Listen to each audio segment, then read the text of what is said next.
Welcome, Taurus. This is Regina from Pacific Tarot, getting ready to do your November reading. This is a general reading, so it's not going to resonate for all of you. If you're interested in a personal reading, information for that is in the description box below, where I detail a list of readings that I offer. There is a 50% off sale on all of my readings through the end of the year, December 31st. Please take advantage of that if it's something that you're interested in. And generally, I'm happy to be here, and I welcome your presence and all the support that you give me. This November is bracketed by a number of incredible events. Primarily on the 1st of November is a new moon in Scorpio, and its ruler, Pluto, is going to be changing signs after almost a couple of decades to move from Capricorn into Aquarius for the next 20 years. So this is impacting our energy. This is a huge seed shift for ourselves in our personal lives and in the world. So let's get started, Taurus, with your overall energy for this reading. I have the star. The star is, for so many of you, the emergence of hope as a vision of your best life, of the things that you desire and understand yourself to be worthy of. You are reestablishing a vision of your North Star, something that you move towards. This is not something you can have and hold in the present moment. It's something that guides you. And so it inspires your best effort, your desire to be the best person you can make in order to make the best effort possible. In the 10th house, the 10 of Pentacles, this is the card of legacy. You understand that you have been the benefactor of many privileges, opportunities, a kind of abundance in your life that you realize are based on the sacrifices others have made on your behalf, others who came before you, and you now understand that you're in a position to pay that back, to make sure that others in your life have similar opportunities, or that you, depending on this legacy, if it's something you've inherited, can make opportunities and abundance available to more people.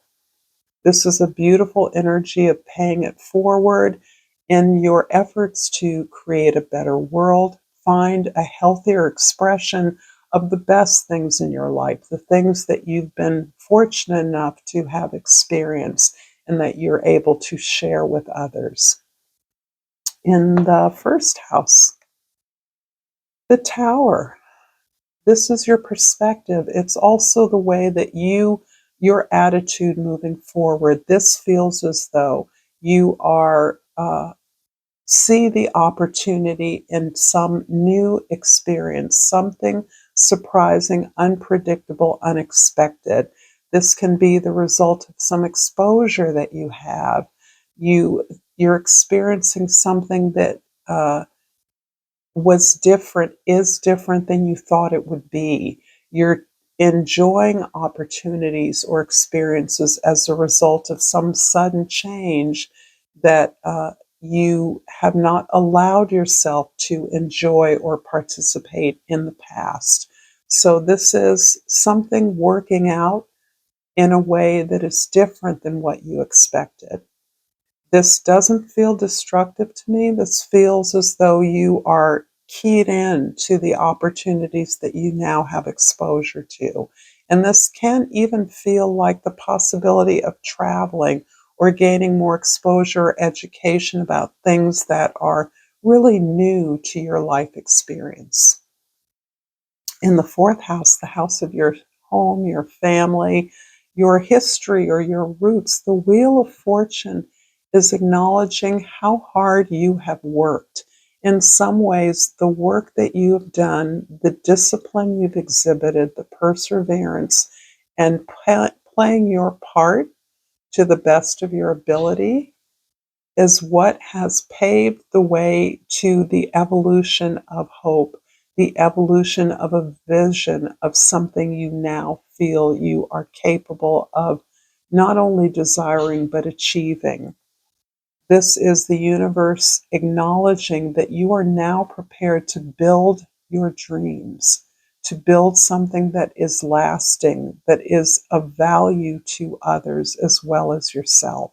And this is your way of experiencing challenges and obstacles from a whole different perspective, from the center of the wheel, by putting yourself, your needs, your desires in the middle of your life. You are experiencing the world differently. You are not daunted by the challenges that you face, but understand that they are the cost of success, of abundance, of more, the more that you aspire to. And in the seventh house of significant others, you have the Nine of Wands. And this is about your perseverance once again. Your work ethic is well known. You are a phenomenal worker. You have been trying and trying and trying to succeed at something for a long time. And this can be really focused specifically on your relationships. This can be your efforts at creating a established, secure, stable relationship, something that allows you to join forces with someone in a significant way to achieve something beyond yourself. And you've been trying this in the same way over and over again, but you're now in a position to actually understand what is required. I'm going to pull an oracle card from the Soul's Journey Oracle, and I'm sort of spreading them out, and I've chosen relationships.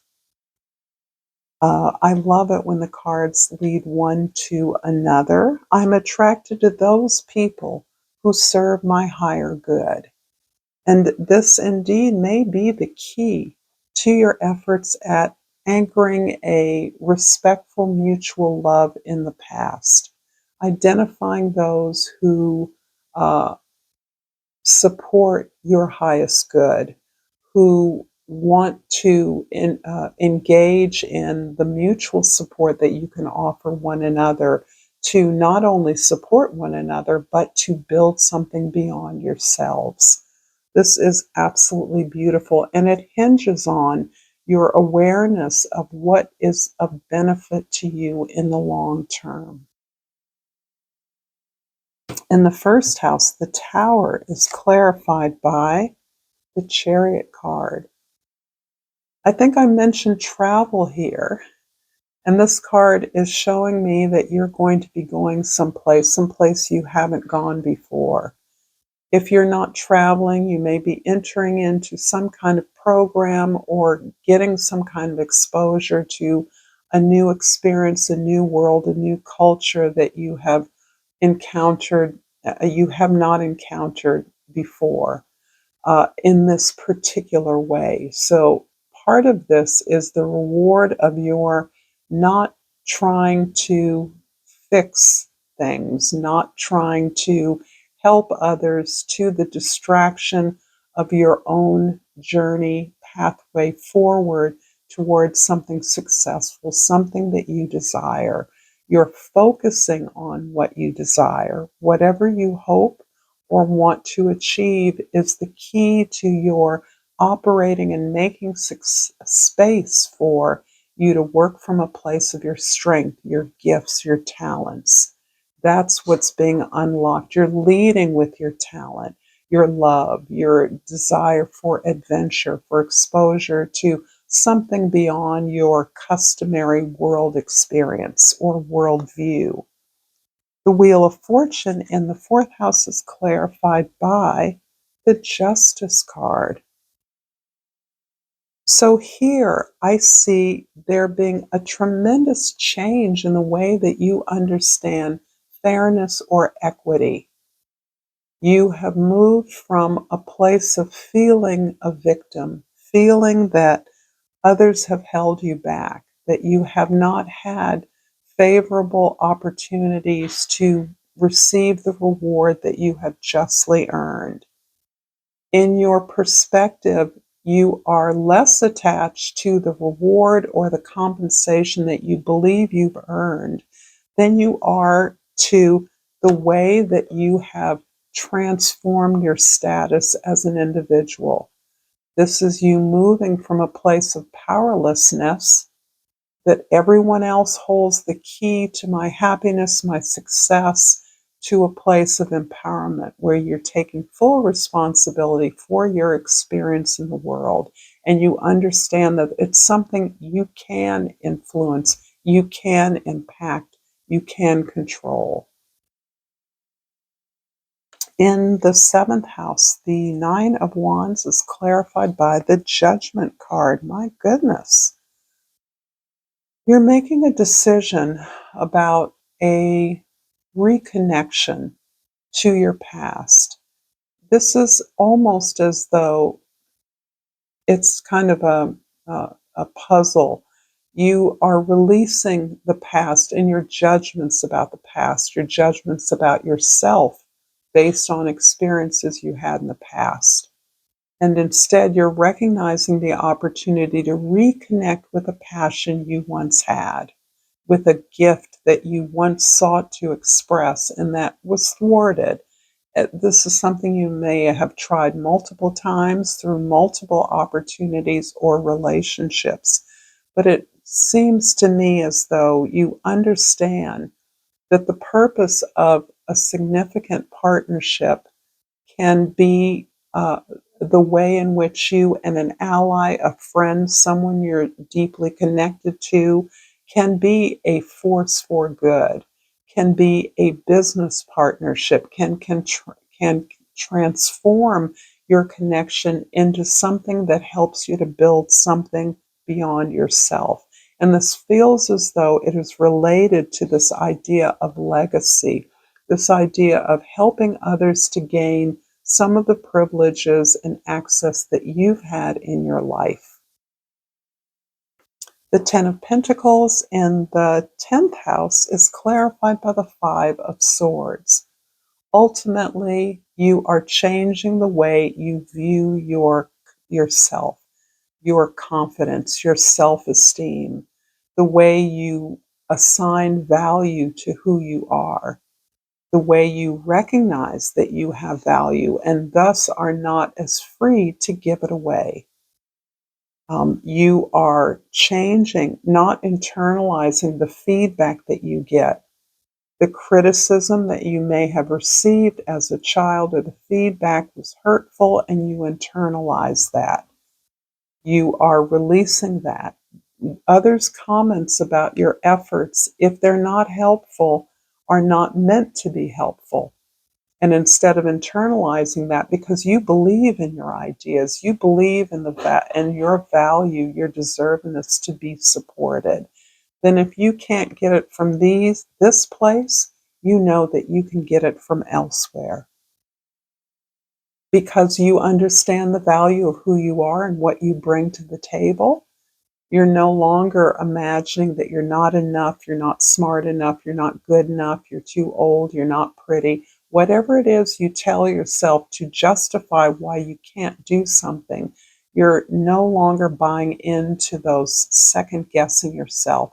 You're pursuing your ideas and your right to be supported in your pursuit of happiness and success.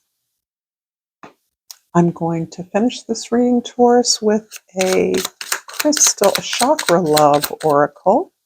And it's funny, I shuffle these and then I always pull the destiny card. Follow your instincts, they lead to the truth.